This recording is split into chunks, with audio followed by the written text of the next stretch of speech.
살아남는 이들 제29장 그리스도께서 십자가에 달리심 네 번째 시간입니다.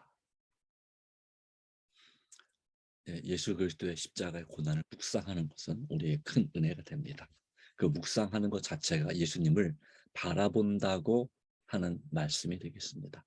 믿음으로 예수님께서 행하신 그 자희생적인 사랑과 이루신 하나님께 주신 큰 구원을 우리가 묵상하고 세상의 모든 것을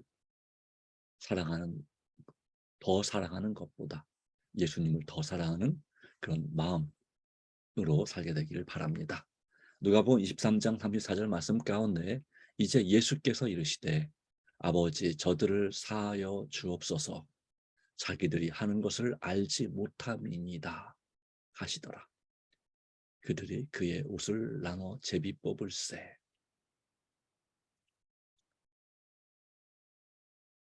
네. 이 기도 가운데는 우리를 위한 기도까지 포함되고 있다고 그랬죠. 우리의 죄까지도 용서하여 주시기를. 우리가 알면서 지는지 알지 못하고 지는 죄, 여러분은 알지 못하는 건 말씀하셨지만 모두가 다 포함이 됩니다. 이 예수님께서는 지금도 우리를 위해서 기도하고 있다고 로마서 8장의 말씀 가운데 기록되어 있습니다. 성령 하나님께서 말할 수 없는 탄식으로 우리를 위해서 기도하시고 또 예수께서도 친히 하나님 보좌 우편에서 친히 간구하시는 자니라라고 말씀했습니다. 그 당시에는 이제 성소에서 우리를 간구하셨지만 이제는 하늘 지성소에서 우리를 위하여 하늘 대제사장으로서의 직무, 하늘 성소를 정결케 하는 일, 우리의 죄가 기도할 때마다 하늘로 우리의 기도 제목과 함께 옮겨졌는데 용서받을 때마다 우리의 죄가 하늘 성소로 옮겨졌는데 그 죄를 정결케 하고 그 정결케 된 죄를 이제 사단에게 전가시켜서 최후의 심판을 하시고자 하시는 하나님의 원대한 구원의 계획의 한 과정 가운데서 우리는 바로 은혜의 시기라고 불리는 시간, 곧 하늘 지성소 봉사가 일어나고 또한 재림전 심판이 벌어지고 있는 바로 그때에 우리는 살고 있습니다. 이 모든 것이 가능하게 된 것은 바로 예수 그리스도의 십자가의 구원입니다. 예수께서는 하나님의 아들이시고 우리의 구주 바로 예수 그리스도이십니다. 살아남는 이들 224페이지. 이제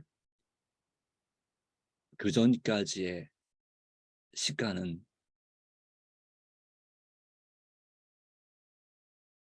이 사람과 함께하는 고통의 시간이었지만 이제는 예수님 자신과의 싸움, 선과 악의 대쟁투 가운데로 들어가십니다. 그 십자가의 어둠 가운데서 우리 시간으로 오전 9시에 십자가에 달리셔서 오전 12시까지 이제 그 강도와 또 그의 어머니를 위한 그런 사랑의 모본과 구원을 보여주시고 이제 12시부터 오후 3시까지는 극심한 아주 꿰뚫을 수 없는 어둠 가운데 둘러싸여서 이제 모든 인류의 죄악의 잔을 마시고 계시는 예수님의 모습을 볼 수가 있습니다. 하나님의 아들이 십자가에서 참으신 모든 비통과 그 머리와 손과 발에서 흐르는 핏방울과 그 몸을 파열을 시킨 고통의 몸부림, 그리고 하늘 아버지께서 당신의 얼굴을 아들에게서 돌리실 때 그의 마음에 가득 찼던 말할 수 없는 고민, 그렇습니다.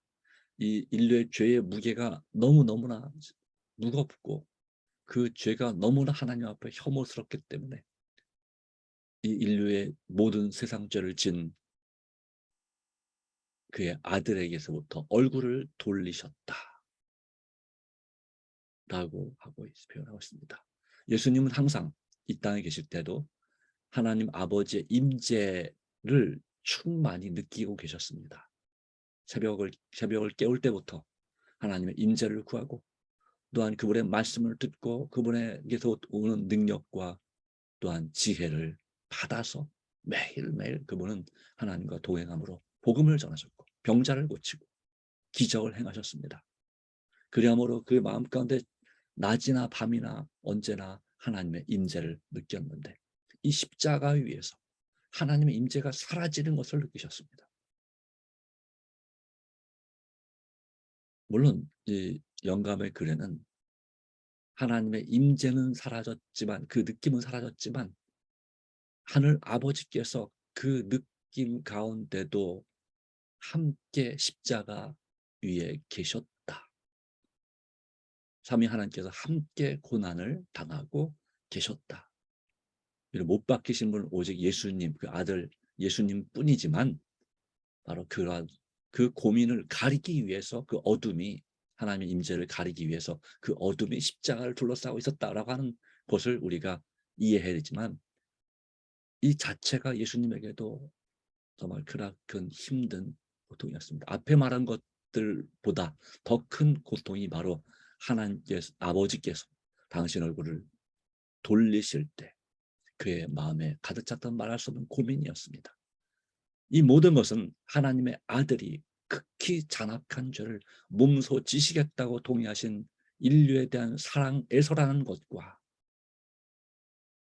그렇습니다. 인류에 대한 사랑 때문에 단 한 명의 죄인이라 할지라도 그 죄를 몸소 지시겠다 동의하신 그 자희생적인 사랑, 그리고 예수께서 사망의 권세를 깨뜨리고 낙원과 영생으로 갈 문을 열어주시려는 것을 말해주는 것이다 라는 것이죠. 네, 죽음보다 더 강한 사랑으로, 죽음보다 더 강한 사랑으로 사망의 권세를 깨뜨리시고, 그래서 히브리서 2장의 말씀처럼 죽기를 무서함으로 죽음의 권세에 복종하고 있는 사람들을 놓아주려 하심이라. 낙원과 영생으로 들어갈 문을 열어주시려는 것이라고 말해주는 것입니다. 우리의 삶에서 사망의 권세를 깨뜨리시고 화려한 에덴의 낙원, 새 낙원으로 그리고 영생으로 갈 문을 열어주시려는 것이 바로 예수님의 십자가의 사역이다, 고난이다 라고 하는 것입니다. 우리에 대한 사랑과 사망의 권세를 깨뜨리실 것과 영생의 문을 열어주실 것을, 새하늘과 새 땅으로 들어갈 문을 열어주신다는 사실을 이라서 감사합시다. 그 하나님의 그 크신 사랑과 예수님의 우리에게 베푸신 이와 같은 은혜에 또 성령님의 감동과 교통, 우리 마음을 깨닫게 하고 회개시키는 그 성령님의 역사에 정말 감사하며 찬송하는 우리 삶이 되기를 간절히 바랍니다. 이와 같은 큰 은혜를 입었습니다. 바로 그때 사단은 맹렬한 시험으로써 예수의 마음을 괴롭혔습니다. 예수께서 보시기에 심히 가증한 죄악들이, 그분이 싫어하는 것 중에 가장 심한 표현이 혐오라고 합니다. 특별히 영어로 표현이 그렇습니다. 가장 심한 표현, 가장 싫어하는 표현이 혐오, 예, 하는 그 죄악들이 그분 위에 쌓이고 쌓여 마침내 그 죄악의 무거운 짐에 눌려 신음하셨습니다. 그 두려운 시간에 인성을 가지셨죠. 완전한 사람으로 오신 예수께서는 두려워 떠셨습니다. 그것은 이상한 일이 아니다라고 기록하고 있습니다. 하나님으로서는 두려워 떨 일이 없겠지만 이 땅에 계시면서 그 하나님으로서의 신성을 인성으로 가렸습니다. 그리고 예수님 이 땅에 계시는 동안 아마도 부활 외에는 결코 자신의 능력을 사용하지 않으셨습니다. 신성으로서의 능력, 하나님으로서의 그 능력과 권위를 전혀 사용하지 않았습니다. 십자가의 고난은 하나님으로서 당하는 고난이 아니라 사람으로서 당하시는 고난이었습니다. 인류의 대표자로서. 그러므로 예수님은 심히 두렵고 떨렸다. 그것은 이상한 일이 아니라 사람에게 있어서 가장 무거운 짐을 바로 마음의 영혼의 짐을 지셨고 가장 가증하고 두려운 그런 경험을 예수님이 하고 계시는 것입니다. 우리가 상상하는 것 이상으로 언젠가 우리가 천국에 가게 되면 바로 예수님께서 십자가에 당하신 그 고난을 시간은 아니지만 이제 녹화된 상황이죠. 말하자면 그런 상황을 우리가 다시 보게 될 것입니다. 그 장면, 그 자리로 가서 이런 3차원 이상의 그런 차원의 경험을 하게 될 것인데 바로 마치 그 자리에서 서 있는 것처럼 그리고 예수님 마음속에 들어가 있는 것처럼 천사들이 기록한 그 모든 기록을 그 마음까지 기록한 그 기록된 선과 악의 그 싸움 그리고 보이는 세계뿐만 아니라 보이지 않는 영들의 바로 사단과 그 부하들이 예수님의 마음을 심히 괴롭히고 있는 그 가정하고 두렵고 떨리는 정말 그 모습을 우리가 보게 될 것인데요. 아마도 더 보고 싶어 하지 못할 것이 하나님 그만 보여주세요라고 할지 모르겠습니다. 천사들은 경의에 찬 눈으로 정말 놀라운 눈으로 하나님의 아들의 절망적인 고민을 바라보고 있었습니다. 그들도 직접 경험한 것이 아니기 때문에 충분히 느끼지 못하지만 얼마나 힘드실까 하는 거죠. 네, 그렇습니다. 이 새 이름을 받을 때는 직접 경험한 사람들에게 새 이름을 주시는 것입니다. 예수 그리스도에도 예수 그리스도 요한계시록 19장에 보면 새 이름이 쓴 것이 있다 그랬죠. 예수께서는 마음속에서 당하신 고통이 육신의 고통보다 너무 커서 육신의 고통은 별로 느끼지 못하셨습니다. 이런 경험을 해본 적이 있나요? 우리는 별로 없습니다. 거의 없습니다. 육신의 고통보다 정신적인 고통이, 영적인 고통이 너무너무 커서 육신의 고통을 별로 느끼지 못하셨다. 하늘의 천군들은 그 무서운 광경을 참아보지 못하고 얼굴을 가리었습니다. 천연계도 마찬가지였습니다. 해와 달이 얼굴을 가리운 것입니다. 그날은 개기일식이 있는 날도 아니었습니다. 그러나 그런 일이, 그런 기적 같은 일이 실제로 일어났습니다.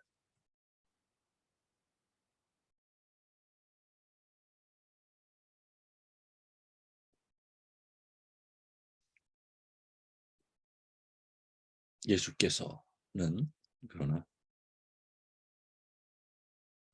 그 시간이 불과 3시간이지만 또는 합치면 6시간이지만 특별히 이렇게 정신적인 영적인 고통을 당하는 그 시간은 그 절반인 3시간이 될 텐데요. 그 3시간 마치 30년 또는 300년 이상 되는 것처럼 그분에게는 너무너무나 힘들고 길게 느껴졌을지 모르겠습니다. 당신이 이루시려는 그 일을 성취하시기까지는 그의 목숨이 끝나지 않았고 명이 길다고 말하죠. 끝나지 않았고 마지막 숨이 끊어지실 직전에 그때에 예수께서 다 이루었다. 나팔 같은 음성으로라고 기록하고 있습니다. 나팔 같은 음성, 큰 음성으로 다 이루었다. 크게 외치셨습니다. 외치셨다고 말씀하고 있습니다. 크게 외치셨다. 십자가 위에서 이제 이미 말씀드린 것처럼 제일 처음에 읽은 아버지여 저들의 죄를 사하여 주옵소서 자기가 하는 걸 알지 못함이니이다 라는 말씀하셨고 그 다음에 한편 강로에게 오늘 내가 내게 이르니 내가 나와 함께 낙원에 있으리라 말씀하셨고 예수님의 어머니와 사도 제자 요한에게 여자여 보소서 아들입니다. 보라 내 어머니라 라고 말씀하실 때까지 그리고 그 다음 말씀인 내가 아, 예, 그 다음 말씀까지는 크게 외치지 않으셨습니다. 근데 그 다음에 크게 외치신 것이 말씀이 바로 엘리 엘리 라마 사박다니, 나의 하나님 나의 하나님 어찌하여 나를 버리셨나이까. 이것이 바로 앞에 느꼈던 바로 하나님의 임재가 사라지는 느낌, 그리고 무거운 짐에 씨름하시는 그와 같은 느낌이셨습니다. 그리고 그 다음에 그냥 조용히 하신 말씀이 있는데 바로 내가 목마르다. 이 갈증, 이 뜨거운 태양의 열기와 그리고 이 피를 흘림으로 느끼는 극심한 갈증 가운데 주님은 내가 목마르다라고 했지만, 이 말씀도 이 구약 성경 말씀 가운데 예언된 말씀입니다. 내가 목마르다 할 때에 사람들이 그런 식초, 초를 마시게 한다 하는 말씀도 역시 예언되어 있습니다. 정말 예수님은 그 예언되신 대로 고난을 당하셨습니다. 그리고 크게 외치신 것을 다 이루었다. 그리고 그 다음에 외치신 말씀이, 마지막 말씀이 아버지여 내 영혼을 아버지 손에 부탁하나이다. 다 이루었다. 이 말씀은 아주 큰 깊은 의미가 있는 것입니다. 구원의 사역, 인류 구원을 위한 십자가의 사역을 끝까지 포기하지 않고 다 이루신 것입니다. 이 목소리가 그 주변엔 제자들에게는 절망이었을지 모르겠지만, 왜냐하면 그렇게 외치시고서 돌아가셨으니까. 천사들은 그 말씀을 듣고서야 즐거워하였다 그랬습니다. 왜 그러냐면 이제 구속의 위대한 계획이 승리하여 성공하였기 때문이었다. 이제부터 아담의 자손들이 순종의 생애를 통해 믿음으로, 항상 이 지원의 말씀 가운데 순종을 얘기할 때 거기에 당연히 깔려 있는 말씀은 믿음으로입니다. 믿음으로 순종의 또는 믿음의 순종의 생애를 통하여 마침내 하나님 앞에 나갈 수 있게 되었기 때문에 온 하늘이 기쁨에 들떴다. 그렇습니다. 아담이 죄를 짓기 전이나 아담의 자손들이 죄를 지은 후에, 아담이 죄를 지은 후에 그 자손들이나 누구나 다 바로 믿음에 기초한, 하나님에 대한 사랑에 기초한 순종의 생애를 통하여 하나님 앞에 나갈 수 있습니다. 이 순종은 분명히 기억하실 것은 내 스스로의 노력과 힘, 바로 하나님을 의지하는 믿음이 없이, 하나님의 도우심 없는 내 스스로의 노력 행위를 통해서 되는 것은 결코 아니라고 하는 것입니다. 구원받기 위해서 순종하는 것도 아닙니다. 네. 순종을 통하여 마침내 하나님 앞에 나갈 수 있게 됐지만, 그것은 바로 믿음으로 하나님의 놀라운 은혜가 있었기 때문에 그걸 전제로 이 일이 가능하게 된 것입니다. 예수님의 십자가 희생을 통해서 우리는 은혜의 보좌 앞에 담대히 나갈 수 있고, 마침내 주님 오시는 그날 영광의 보좌 앞에 담대히 서게 될 것입니다. 온 하늘이 기쁨에 들떴다. 그리고 사단은 알았습니다. 그토록 예수님이 돌아가시기 전에 십자가를 포기하고 십자가를 떠나기를 바랐지만, 사단은 예수님이 이 다 이뤘다고 외치면서 돌아가시면 그의 모든 것이 끝났다는 사실을 알기 때문에 어떻게든지 그 일을 못하게 하고자 막으려 했습니다. 그러나 결국은 하나님이 승리하셨습니다. 사단은 자신이 패배를 한 것과 그의 왕국이 끝나버린 것을 알게 되었습니다. 욥기 1장에 의하면 그 전까지는 사단은 이 지구의 지배자로서, 지구를 대표해서 하나님의 총회, 장자들의 총회, 각 별의 대표들이 모이는 그 총회에 참석하였습니다.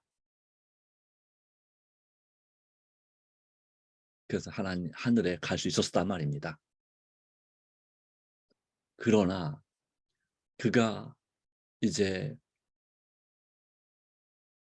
진짜 옳은지 아니면 틀린지, 선을 행하는 존재인지 악을 행하는 존재인지 분명히 제대로 깨닫지 못하던 이제 우주의 모든 천사들과 거민들이 비로소 사단의 정체를 알게 된 사건이 바로 예수님, 바로 하나님의 아들, 그 아들 하나님을 십자가에 못 박아 죽게 한 것입니다.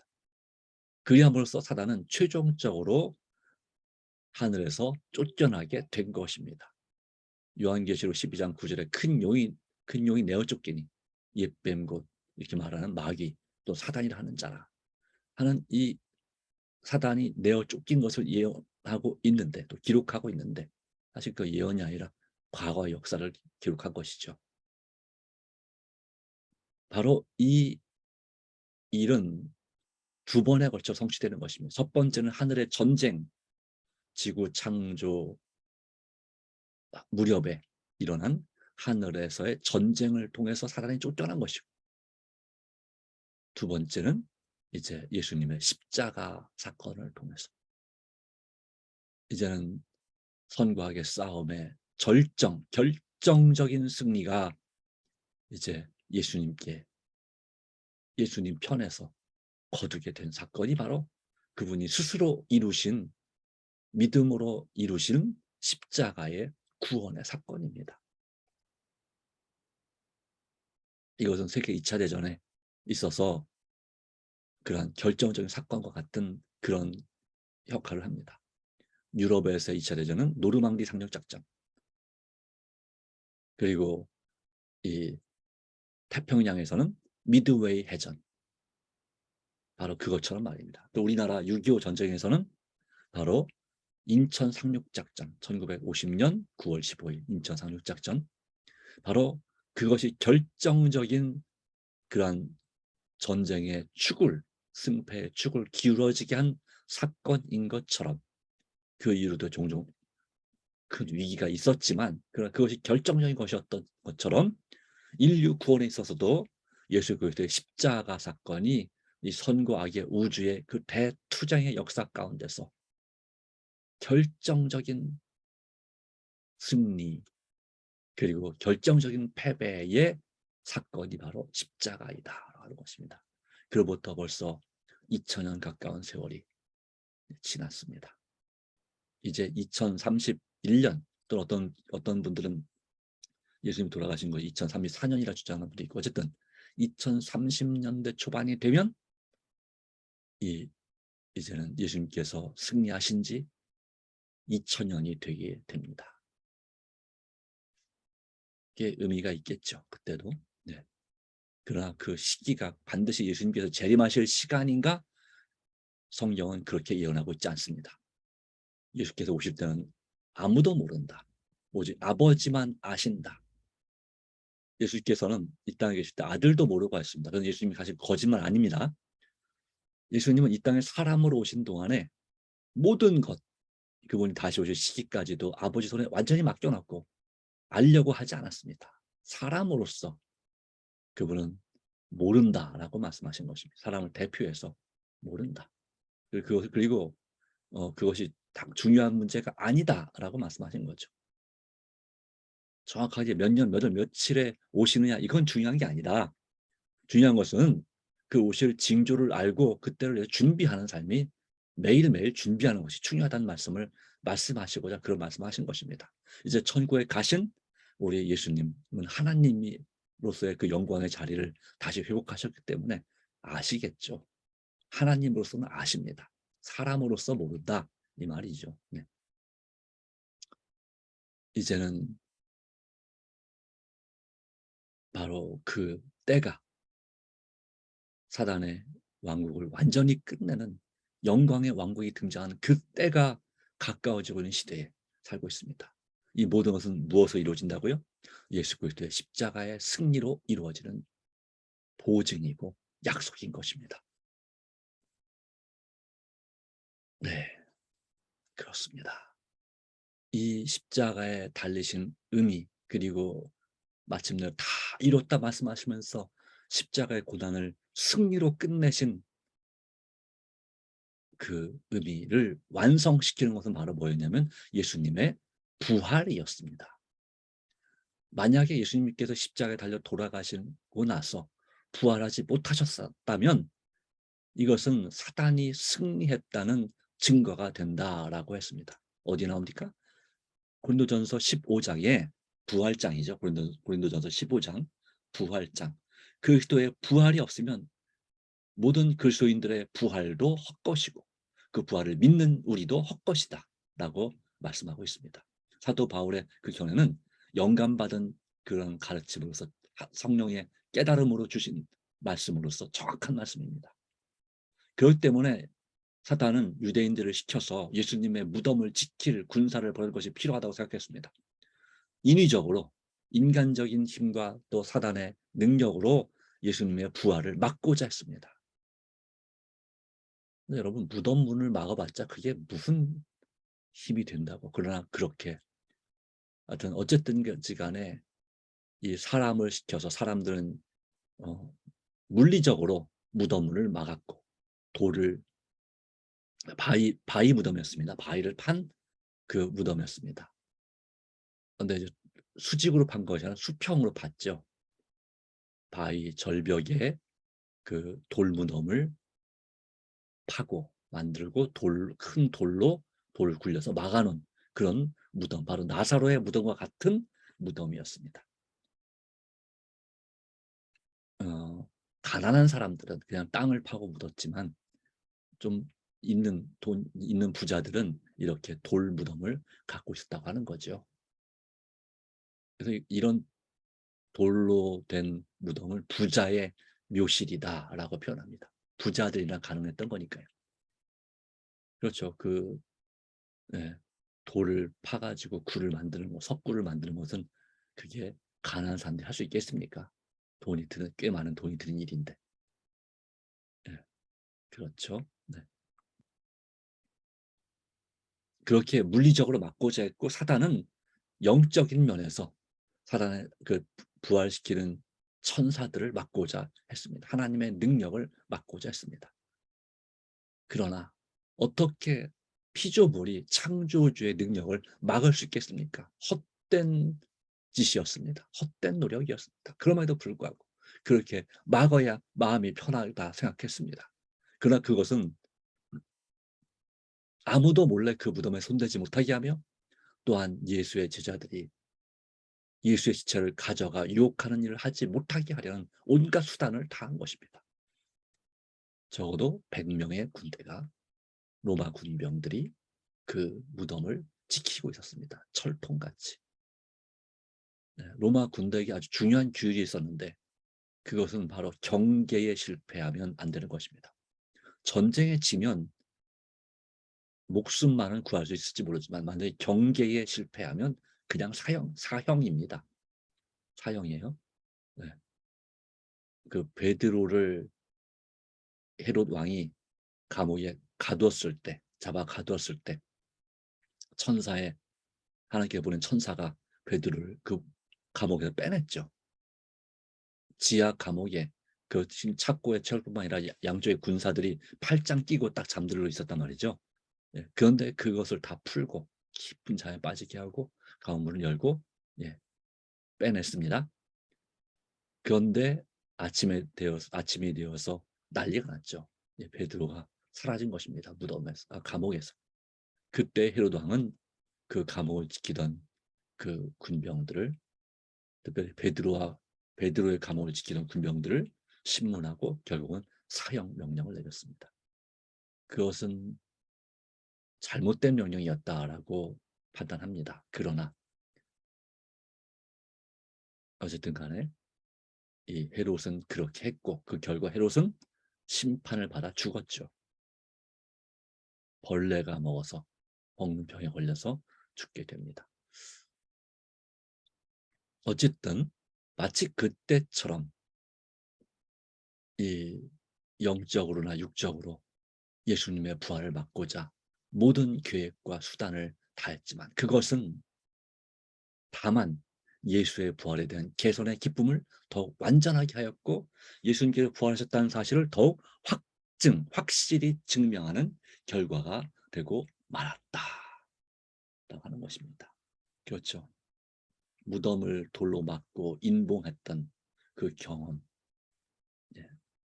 그러니까 그 왕의, 예, 황제의 또는 총독의 그런 봉인을 붙여서 그것을 떼지 않으면 결코 돌을 옮길 수 없게 만들어 놨던 거죠. 그것을 어기고 돌을 옮기면 사형인 거죠. 사형. 그렇게 되는 것입니다. 그렇게 했습니다. 이거 마치 뭐와 같습니까? 다니엘을 사자굴 속에 집어넣고 돌로 인봉한 바로 그때의 모습과 같습니다. 다니엘을 사자굴 속에서 다시는 나오지 못하게 그렇게 인봉까지 했습니다. 그러나 그 원수들은 다니엘을 결코 죽게 만들 수 없었죠. 죽일 수 없었죠. 그렇죠? 하나님께서 사자의 입을 막으셨습니다. 그것처럼 하나님께서 예수님께서 무덤 속에 계실 때 그 시체를 썩지 않게 하셨습니다. 썩음을 당하지 않게 하셨고 그리고 부활시키셨습니다. 부활하신 주님께서 그 무덤 문을 열고 나오는 건 아무것도 아닙니다. 무덤 문을 일부러 열지 않고도 그냥 나올 수 있는 분이죠. 순간 이동이 가능하죠. 그죠? 네. 그러나 주님은 그 부활의 사실을 알리기 위해서 그 강력한 하나님의 천사, 바로 천사의 장 루시퍼의 자리를 대신한 가브리엘 천사가 내려와서 그 무덤을 막은 돌을 마치 조약돌 굴리듯이 던져버리고 열어버리고 예수님께 나오시라 말씀을 드리는 순간 예수께서 무덤에서 나오시는데, 네, 다 보겠지만 그 수의를 감싼 수의를 개놓고 정리 딱 해놓고 나오시는 예수님의 모습을 볼 수가 있습니다. 예수님의 부활, 그것은 바로 사망의 권세를 깨뜨리셨다는 확실한 증거가 됩니다. 그러기에 오늘도 우리도 소망 가운데 예수님을 믿는 믿음으로 주 안에 잠들 수 있습니다. 부활의 소망 가운데 매일 잠이 들 때마다 우리는 부활의 소망 가운데 잠들 수 있습니다. 다시는 이 땅에서 깨어나지 못할지라도, 바로 죽음에 이를지라도 우리는 부활의 소망 가운데 잠들 수 있습니다.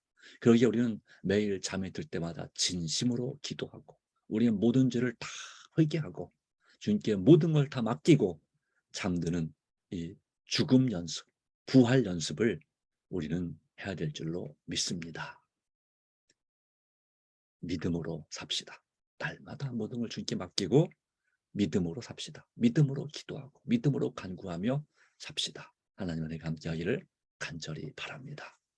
요한복음 19장 30절, 예수께서 신 포도주를 받으신 후 이르시되 다 이루었다 하시고 머리를 숙이니 영혼이 떠나가시니라. 사실 영혼이 떠나가시다는 말도 번역상에 사실은 다른 번역은 아니지만 어쨌든 주 아버지 안에 잠드셨다. 원래 성경의 구약에 따르면 이 말이 더 맞는 말씀이지만 어쨌든 주께서는 다 이루었다 하는 승리의 외침을 끝으로 주 안에 무덤 속에서 그 안식일에 편안히 쉬셨습니다. 예수님은 안식일을 창조하셨고 명하셨고 그리고 시내산에서 안식일에 대한 안식을 포함한 십계명을 주셨고 그렇게 안식하게 하신 주님께서 또한 역시 무덤에서조차도 안식일에 안식하셨습니다. 그리고 그 다음 안식 후 첫날에 부활하신 것입니다. 예수님은 안식일에 부활하신 것 절대 아닙니다. 분명히 성경의 기록은 안식 후 첫날에 부활하셨습니다. 이것도 아주 중요한 의미가 있습니다. 주님의 은혜가 함께하기를 간절히 바라고 이 십자가 앞에서 우리의 자아를 굴복하고 온전히 회개하고 모든 죄를 용서받는 우리 삶이 되기를 간절히 바라면서 오늘의 말씀을 드립니다. 하나님 아버지, 오늘로 주시는 은혜와 주님의 섭리와 자비를 인하여 감사하고 뜻이 하늘에서 이룬 것 같이 땅에서도 주님의 뜻이, 우리 삶에서도 주님의 뜻이 이루어지게 해주시기를 간절히 구합니다. 오 주님, 오직 주님께 영광 돌리는 삶이 되도록 우리 자신의 모든 것, 우리 가족과 우리 계획과 우리의 시간과 우리의 모든 것을 아버지 손에 맡깁니다. 오늘도 주님 안에서 우리 죄를 사하시고 오늘도 그리스도 안에서 믿음으로 하나님께 영광을 돌리는 승리의 삶을 살게 하여 주시고 이를 위해서 이름이 성령 충만을 부어 주시옵소서. 우리들은 간절한 기도 가운데 역사하사 오 주님 하나님의 인을 받고 바로 하나님의 인인 안식일을 기억하여 거룩히 지킴으로 믿음으로 지킴으로 하나님의 인을 받고 굳게 서는 하나님의 사람 늦음이 성령의 충만한 바다 새 천사의 기별을 크게 세상에 외치는 우리가 될 수 있도록 우리를 준비시켜 주시고 인도해 주시길 간절히 바랍니다. 그 우리가 드리는 우리 가족과 우리 자신과 우리 이웃을 향한 치유의 기도, 중보의 기도, 구원의 기도 주께서 꼭 들어주시면 믿습니다. 세상 민족을 위한 기도 가운데 역사해 주시고 뉴스 가운데 나오는 수많은 불행한 사건들, 사고들 우리가 보고 있습니다. 그 영혼들을 위해서 한탄할 것이 아니라 기도하는 우리가 되게 해 주시옵소서. 오늘도 오직 기도와 말씀으로 사는 그리스도인, 참된 그리스도인 되게 하여 주시고 오늘 우리가 이 시간 드리는 개인적인 기도 가운데도 주께서 역사하여 주셔서 가장 적당한 때 가장 좋은 방법으로 응답하여 주실 줄 믿고 감사드립니다. 우리를 위해 오늘도 중보하시는 우리의 죄를 정결케 하시는 예수 그리스도의 이름으로 간절히 기도드리옵나이다. 아멘.